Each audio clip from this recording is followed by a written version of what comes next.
Welcome back to Duckman Cycles and VW Garage. I'm your host, the Duckman. Yeah. We're back today with the DoodleBastard. Check it out, the DoodleBastard's right here. What I need to work on today on the DoodleBastard is, and I talked about it briefly in the video before, I set up the chain adjuster on this side, and I really like the way that turned out. And what it is really just a piece of tubing, like this, that's cut into a notch on the frame, pushed into it, and welded in there. I need to do the same thing on the other side, so I'm going to hit that up today, so that way I can get this chain adjuster installed through the frame, and that'll get it set up. I'm going to set that up and get that together, and the next thing we're going to look at after that is we're going to start building the gas tank for this thing. And I've got some sheet metal for it, and the funny part is, it's actually from the old door that was once on Eleanore. So I'm going to be using the door skin to actually build a gas tank for this thing. It's not going to be a very big tank. It'll probably hold about maybe a liter or two. And I want to build something completely custom. And if you guys have been watching my Eleanore videos, you've seen that I can weld up a gas tank and have it not leak, you know, dramatically. I mean, there was a couple little pissers, but not a big deal. Everybody thought I was going to have a terrible disaster with that gas tank, and it actually proved to be just fine. Everybody always has their doubts in me, and then in the end, everything works out just fine. This DoodleBastard is something that I really haven't put enough time into recently, and I need to get it to the same car show that Eleanore is going to, because this is going to be my pit bike for that show, and I want to be able to get around the show on it. Because it's air-cooled, I'm actually going to be able to enter it in the show too, so it really won't be going up against a whole lot. It's just going to be special interest air-cooled. So we'll see if it could get a trophy or an award at the show. I think that would be kind of neat. I mean, it doesn't have to have one, but I think I would like to see it at the show anyway. So, yeah, we're going to continue putting this thing together. As always, if you like my videos, make sure you pluck that dingle belly next to the subscribe button, like, comment, and share. You know, please, please, please head over to my Facebook, search for Duckman Cycles and VW Garage, and go to the group and join it. There'll be a discussion on this project and maybe even Eleanore, as well as some of the other things that people are sharing up there right now. And the page is pretty hot. It's getting quite active. There's a lot of people sharing a lot of different projects, and I'm really glad for everybody that has joined. I thank all of you very, very much. Things have been growing with this channel and that Facebook group. So if you haven't already, you know, please join us. You need to subscribe to these videos so you can keep up to date on what's going on with this. And also, please check out my other channels. This bike, once it's finished being assembled, it's going to go over to my other channel on VV, and it's going to have my little adventures. So I'll be driving this thing day to day, you know, playing with it in the yard, taking it out other places, and trying to get a maximum top speed out of it.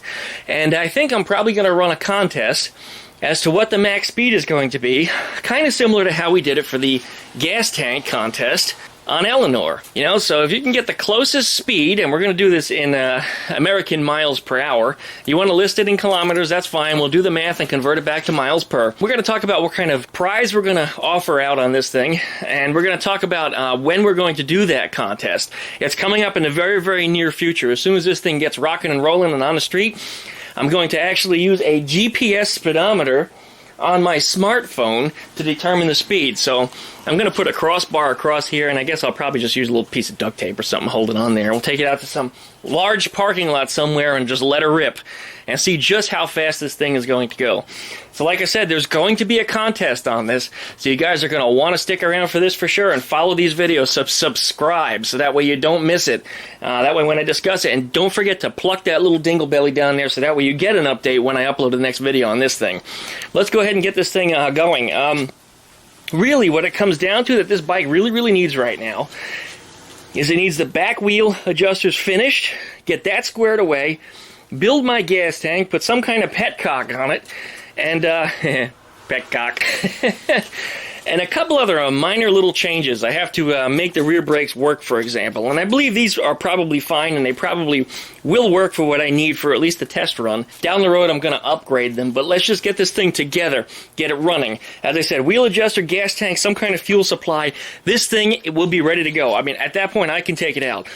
There's no reason that's going to stop me. Funny I should say that, because the brakes are what actually needs to stop me.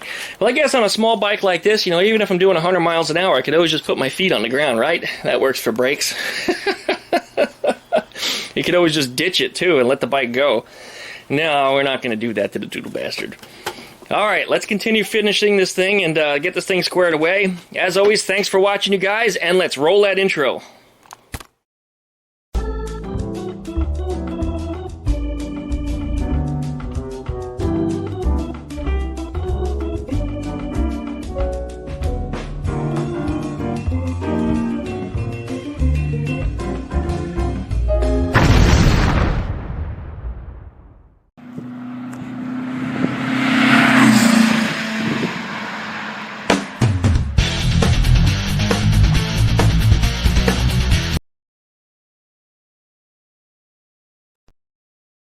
I've done a little notching down here, and I've got that tube now sitting in that frame properly.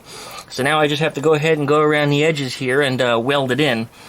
But it's in a good place. It's nice and flush with this right here, which is important. I needed to make sure that it cleared the disc brake and whatever else it's going to be sticking out, and that's the reason why I had to go through the frame with it. And of course my phone's going off, and guess what?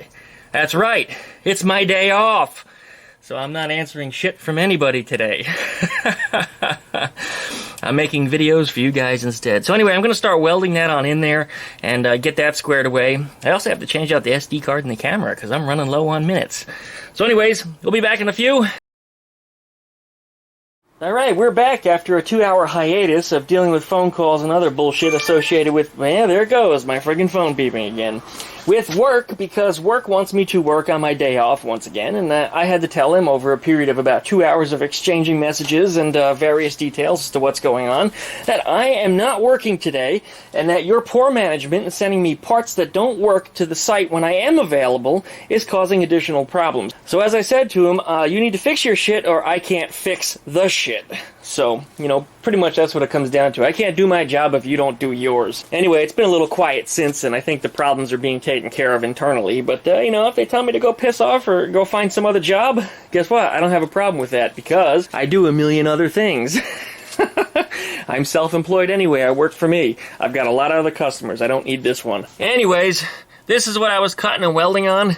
It looks pretty good. The welds are a little bit blobby because I had the weld speed turned up a little bit too high. I'm going to file some of the additional off. Most of it you're not actually going to see, so I'm not too worried about it. But anyway, this is put in place, and this axle is now solid, and I can move that wheel forward and back using the adjusters as I intended them to be. So this is very, very good. That is great news. We can now bolt that wheel in and call the wheel done. Yes! One more thing accomplished on this bike. Next, we're going to start building up that gas tank. And as I said before, I've got a piece of sheet metal that used to be the door on Eleanore. The upper part of the door actually wasn't rusted on that car, and it's got some good sheet metal. So I'm going to cut it into some pieces, and let's see if we can start forming a tank. I swear I just can't take a break today, just no matter what. I got the ducks right now fighting. Boomer's beating up Skeeter. I had to pour me a nice one.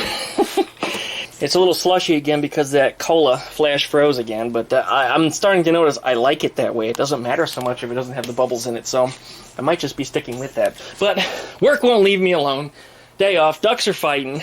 The only thing that seems to be working is this, except I just don't have the time to get to it. Thankfully, all that stuff went together very quickly. Alright, we've got that wheel on there, and the adjusters are holding it back just fine. The chain is nice and tense. I can adjust the tension a little bit more by just tightening the nut here, and the one on the other side, of course. So that works out brilliantly, just like any other standard motorcycle should have it. Well, here's a piece of Eleanore. That is a piece of the door skin from the outside of the car. You notice how the whole bottom of it is all rotted off. This was actually, this is the driver's side. I can see where the hinge is up here. This is the bottom, this is the top, that's the hinge. This was the driver's side door. This was the one that wasn't rusted out quite as bad. The passenger side, the whole bottom was cut off just about here with rust. It just dropped off. But there's no rust on this through, it's just surface rust right there. A little bit of paint stripper on this, I should be able to strip it down. I'll give it a wire wheel and get the rust off of there. I'll soak it in some of the phosphoric acid, and we'll form this into a gas tank. It's going to go up on here. I've got a template that I've made, just with some shipping tape and some cardboard, but we're going to lay the pieces out on here, and we're going to go ahead and start, well, pretty much making a metal origami. I'll get all the parts laid out in there, start making the cuts, and I think a lot of it I can fold and bend. I'm not going to have to weld all of it. That's going to save me a lot of work, and I'm happy for that, because this has been just just a lot of welding work has gone into it. So I'm going to I'm going to try to make a big origami out of this, as I said, and get it folded as it's supposed to be, and then just weld up the seams as necessary. And I think that'll turn out really nice. Alright, well, let's go ahead and get to it. Well, I scored 99th percentile in space relations in school when they tested me for it. I actually scored 100% on a test, which was 99th percentile amongst my peers. And if you ever had the test before, and you might recognize it, it was shapes that were literally spelled out like this, and these are the fold lines. And then it would show you a bunch of 3D objects, and you get to pick which one it would look like if you folded it into the object. And, well, I scored 100%. I imagined laying this thing out and folding all these shapes and got it spelled out. Now, I'm not the greatest cutter. If you set me on this thing with a tool and got it cut, you know, I wouldn't get it exactly right. That's got nothing to do with space relations. That has more to do with, well, experience using a tool. I'm not the straightest cutter. I'm really not, which is one of the reasons why I'm going to cut outside of these lines. I'm going to cut a little bit outside, so that way, in case I screwed up, I can always just shave off a little bit before I weld it together. Now, I think I do pretty good for the most part, but today is an exception. I poured this drink really, really heavy, and I apologize in advance. I don't have a drinking problem, I really don't, because that's the difference between an alcoholic and somebody that just drinks, is whether or not you have a drinking problem. And when it affects your ability to do things, or when it hurts things that you do, you have a problem. Right now, I'm noticing I've had too much. I'm borderline having a problem. It's time to take this drink and put it in the freezer and save it more for later. I need to pour some more cola on top of this. I am really sorry that I did what I did, but what I did was I poured the glass to the top with ice, and I poured the rum in the dark. And it didn't help that I was drinking, the last time I was drinking 70 proof, and today it's 100 proof. I'm drinking a different kind of rum, and I wasn't thinking, and it was dark, and I couldn't see how much I poured into it, and I just poured in entirely too much. And you might hear it in my voice right now. I am a little bit messed up. Right now, I would not get behind the wheel. That's a mistake. That's when you have a drinking problem, when you know you've had too much and when you've made a mistake. Running power tools and stuff, I'm not going to be doing that for a little while. I'm going to take a little bit of time to sober up. Meanwhile, I'm going to draw some more lines and get some more measurements. Wow. This is not normal. Again, I'm sorry, you guys. I hope you're enjoying this video, because it's really funny when somebody gets messed up and doesn't hurt themselves and, like, acts really stupid. And that's kind of where I'm at right now. I've just, I've had too much. So my 99th percentile score that I got on this, I probably wouldn't do quite so well right now. I probably would be like, I don't know, maybe like a 98 or something. But if I took a job in machinery, though, and I became a machinist, let's say like A-bomb, and I had the proper training and experience to work with machines like my lathe that you see over here, this is stuff that I've only learned freelance, working on it myself and acquiring the tools. That was thunder. If I acquired the tools and handled things more on my own, and I worked a whole lot more of this stuff rather than just a hobby for a couple little things here and there, but did this every day, I would probably, I would think, be asking A-bomb right now if you wanted to get into business with me and start up something together. But unfortunately, that's not what I do every day. I'm more of an IT guy. I work with computers. As most of the men in my family tree have, as most of the career choices in my family tree of the men that have been in business, they've been electricians, they've been auto body guys, they've been mechanics, they've been machinists. And the only difference is I was born in the late 20th century. And what was the big thing that came out in the late 20th century as far as, you know, new things and equipment and things that did stuff was computers and software. So rather than getting dirty, rather than doing a whole lot of welding, I took a different career path, and I got into computers and IT. And when you think about it, it's not really so different. The only difference is it's not physical. Instead of it being a machine that you physically see, it's virtual. It's a machine that exists in your mind. It exists inside of a computer's mind, if you will. It's something you can't physically touch. Although, however, nowadays, with things like CNC machines, you could take these non-physical things that you've programmed and turn them into a physical thing like, let's say, a cylinder head. Or perhaps turning it into a wheel spacer. That's not even a wheel spacer. This is a wheel spacer. You could put this into the CNC and have that made for you, or you could just turn it on the old-fashioned lathe yourself. But that's the big difference from my career choice, as I actually went into IT instead. And I hope I'm not rambling on this video, but I gotta do what I can to try to sober up a little bit, because I kind of got messed up on this one, and I feel really guilty. I feel really guilty. This is a mistake. This was a mistake, and I'm really sorry, you guys. Really sorry. Oh, okay. Putting this in the freezer right now. Well, one more sip. One more sip, lightly, just because it's wet, and I'm thirsty. Holy crap, that was way too strong. Okay, definitely going to pour another soda into that and let it sit in the freezer. Whew. We'll be back in just a little while. Thank you much, you guys.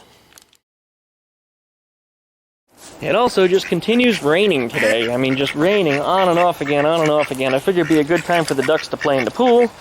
Boomer's over here causing usual problems. Right, Boomer? Skeeter's screaming at him, but now that I've kept him occupied... Yeah, I see you. But now that he's occupied, she ain't screaming anymore. All he has to do is walk close to her, and she yells at him. It's typical kids, you know. He's looking at me. He crossed the line. Yeah, sure. I still would rather have ducks than actual kids, because when they're bad, guess what? I can lock them in a cage. Right, Skeeter? Good girl. Yes, you are. You continue taking that bath. You wash up. You wash up. Oh, you're such a good ducky. All right, let me get this out of here. You don't need this fill in the water anymore. All right, you play in your water. You be good, duck. Duck, duck, duck. I don't know if you guys can hear the thunder, but it's going off right now. But anyway, I had a sandwich and sobered up a little bit. And I finished cutting out my space fighter here. Or maybe it's one of them pylons from the Land of the Lost, if you remember the original series from the early 70s. I'm a little young for that, but I caught it in reruns in the early 80s. Anyway, I'm going to lay it out here on the workbench, and I'm going to probably start bending some of these shapes a little bit. See if I can get them formed into something. I did cut outside the lines just a little bit in case one of my measurements, actually they're not even measurements, but in case one of my ends is a little bit off, I should have enough slack to be able to play with it. And I think I'm going to leave the green on the outside. So it'll be Eleanore oval green on the outside. Of course, when I weld, a lot of that's going to go away, but it'll be there for a little while at least. And I use the wire brush to remove as much of the loose rust as possible. Before everything is said and done, I'm actually going to use a little bit of paint stripper in here and get this cleaned up. And that thunder is just booming away.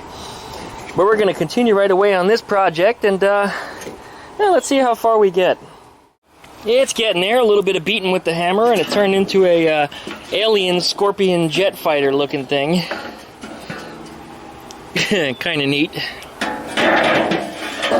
It's definitely a little bit crooked, but I don't expect this to be absolutely perfect. Well, you know what? Actually, yeah, I can pull that straight. You know, I think this is actually going to be pretty good when I get done with it. Well, let's continue folding. I got a couple more creases to go, and let's see how this thing comes together. That wind is starting to pick up out here, and the booming is getting louder. But we're coming together. These folds are all starting to work out. And remember, I cut everything just a little bit long so I can shave a little bit off if I needed to. And that actually turned out to be the right answer. I've got at least one more major fold to start. And most of these, I just kind of get them started by banging them over the side of the bench here. And then I bend the rest of it just by hand and fold it into the position it needs to go. And that seems to be doing a pretty good trick. Yeah, we're coming together. This is going to be nice. This is going to be really nice. And I'm not even that worried about it being absolutely straight. It's the DoodleBastard, after all. I mean, how perfect does it need to be? All right, we're going to stay on it. Hey, this isn't too bad. There's the tank formed into shape. You can see some of the excess that I have to cut off because I cut the lines a little bit long. That was intended. Same with over here. I can take a little bit of that out. It's a little bit tall on this side too, so I can shave a little bit more out of here. This I left a little long, and that was a good thing because this is actually going to push up into there once I get this all closed out to the way it's supposed to be. All this, when I bring the points of these two pieces together, this one should lay right up inside of there. This one, however, I'm going to have to take some meat off of to make it fit, but that's not a big deal. Again, it's always easier to take some off than to add some back, but that's where the welder comes into play. It looks a little crooked, but it's also not formed completely into shape yet. A lot of this metal on this side in particular has to come off. Over here, I'll only have to shave off a little bit. But it's not going to be completely straight, but once again, it's the DoodleBastard. It's not actually going to be something that It's going to be like Eleanore, you know, where everything has to look right on it. This really actually isn't going to be that bad. I think this is going to turn out quite nice. And there's my tank, all made from one piece. How about that? How many other guys you could say that made a gas tank out of one piece of metal? Alright, we're going to go with that. Let's see what it looks like on the DoodleBastard. Alright, here's the seat, right? And then here is the new tank. So that's what we've got that we're looking at there. That throttle cable obviously need to be rerouted. I just stuffed it up there the way you see it temporarily. But that's our tank. And I think that looks pretty damn cool.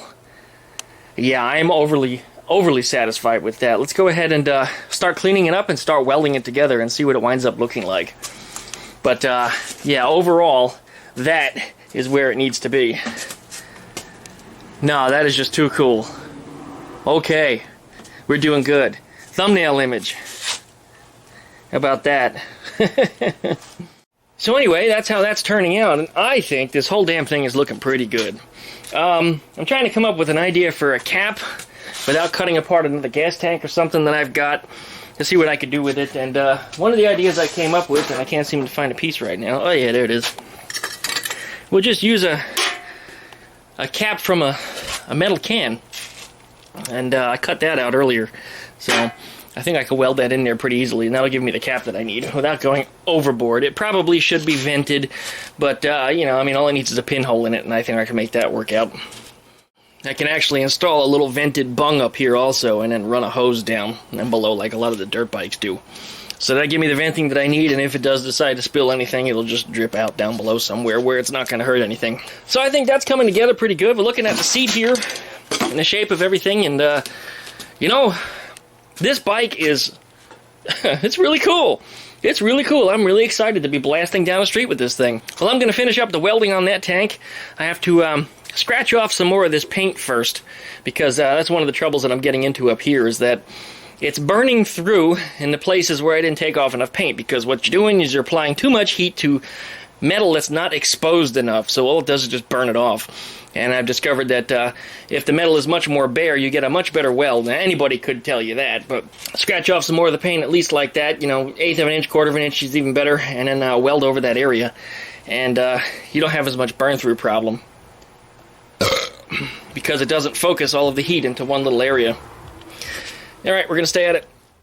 Making a lap over here real quick. I've got Carlos's engine here. It's been sitting out in the yard for a while, but he left it to me with one of the head studs was actually stripped out on the bottom over here. And what had happened, if you notice, this stud is a lot longer than that one is because he didn't screw them into the engine block all the way before he decided to torque them. So what happened is he threaded it in, and he pulled it right back out and took the threads out with it.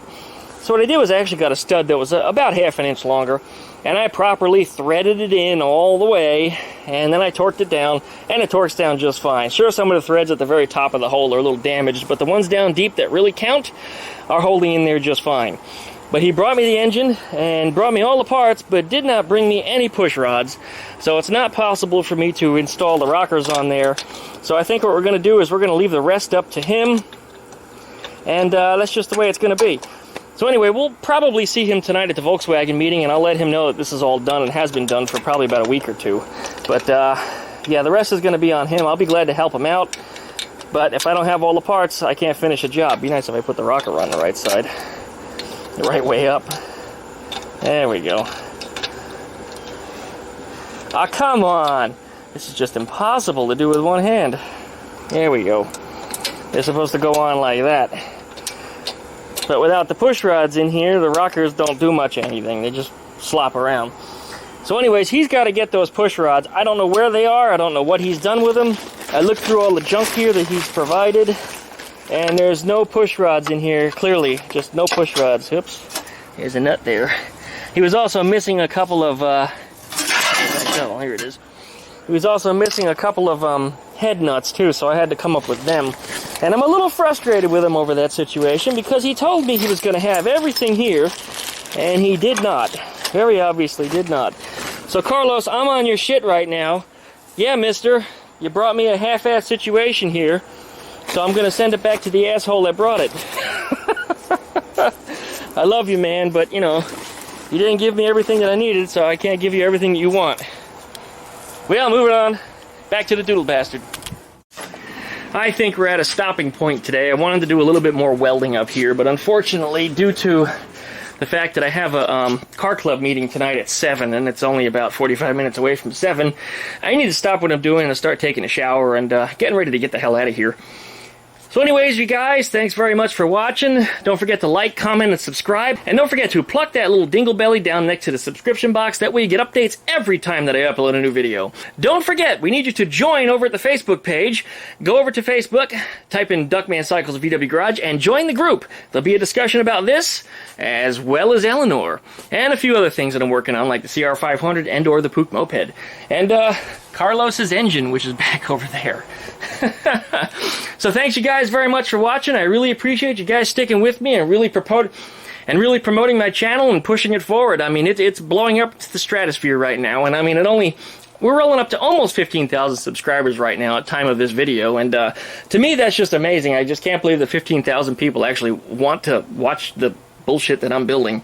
But you guys think I'm pretty cool, so I thank you for that. I mean, I don't know what else to say. You guys are awesome. Even more awesome than anything that I do and anything that I put on here. And even more awesome than the show that I put on. So I'm glad that you guys are here, and thank you so much. Until next time, I really appreciate it.